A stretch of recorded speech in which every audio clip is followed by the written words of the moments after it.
आज Doubtnut app download करें। Doubtnut पर अपने सभी गणित, रसायन विज्ञान, भौतिक विज्ञान और जीव विज्ञान के डाउट्स का करो सफाया। बस प्रश्न की फोटो खींचो, एक ही प्रश्न को क्रॉप करो और तुरंत वीडियो सोल्यूशन पाओ। अभी डाउनलोड करें। इस प्रश्न में हमसे कहा गया है कि ध्वनि का में डॉपलर प्रभाव किस परिस्थिति में लागू नहीं होता। तो हम सबसे पहले देखते हैं डॉपलर प्रभाव होता क्या है। डॉपलर प्रभाव जो होता है वो होता है किसी भी वस्तु की आवृत्ति में जो होने वाला आभासी परिवर्तन होता है, वही डॉपलर प्रभाव कहलाता है। वस्तु द्वारा उत्पन्न ध्वनि की आवृत्ति में आभासी परिवर्तन। वस्तु द्वारा, वस्तु कौन सी? जो ध्वनि की स्रोत हो, स्रोत।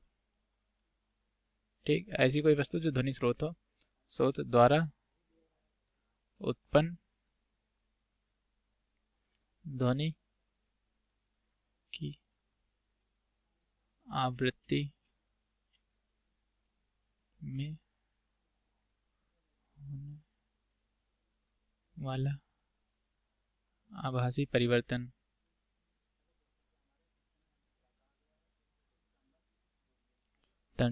डॉपलर प्रभाव कहलाता है। ये ध्वनि का डॉपलर प्रभाव कहलाता है। एक डॉपलर प्रभाव प्रकाश में भी होता है, तो लेकिन यहाँ पर हम ध्वनि के डॉपलर प्रभाव की बात कर रहे हैं।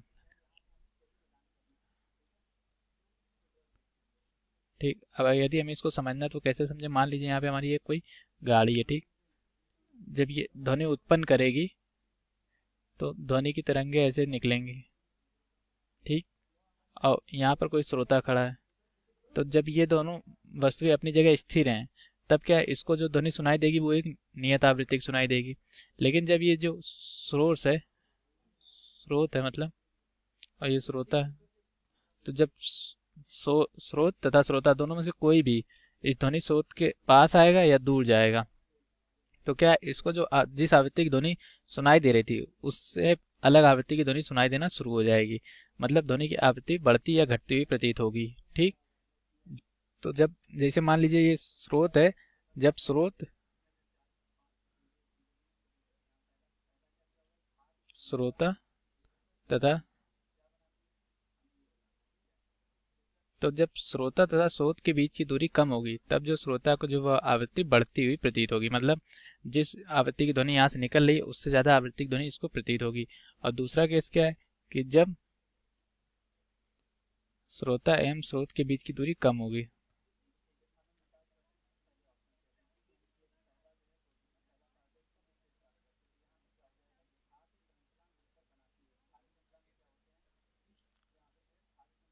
कम नहीं, कम ज्यादा होगी, क्योंकि कम तो हमने दिखा चुके हैं। तब जो है, तब जो आवृत्ति प्रतीत होगी वो घटती हुई प्रतीत होगी। तब आवृत्ति घटती हुई प्रतीत होगी। ठीक, तो यही दोनों जो होता है यही हमारा डॉपलर प्रभाव कहलाता है।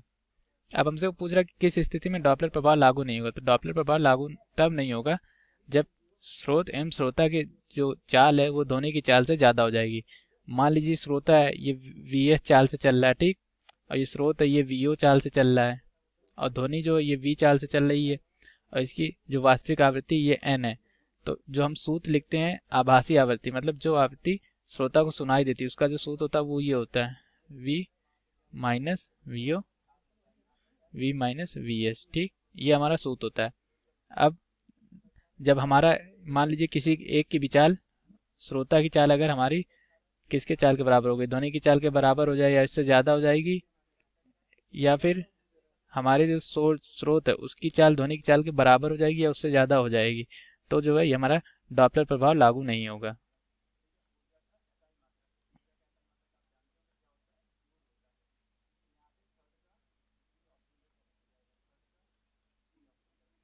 क्योंकि जब हम इसमें रखेंगे तो एक बार ये हमारा 0 हो जाएगा और एक बार हमारा जो है वो अनंत हो जाएगा। यदि हम सोर्स एवं श्रोता एवं स्रोत की चाल को ध्वनि की चाल के बराबर रखेंगे, और जब हम उससे ज्यादा रख देंगे तब तो व्यक्ति को मतलब ध्वनि सुनाई भी नहीं पड़ेगी, व्यक्ति की खुद की चाल ध्वनि की चाल से ज्यादा हो जाएगी।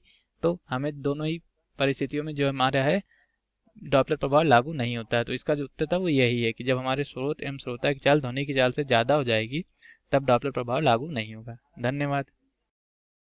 कक्षा 6 से 12वीं से लेकर नीट, आईआईटी, जेईई वो एडवांस के लेवल तक 1 करोड़ से ज्यादा छात्रों का भरोसा। आज ही डाउनलोड करें डाउटनेट ऐप या व्हाट्सएप करें अपने सारे डाउट्स 8400 400 400 पर।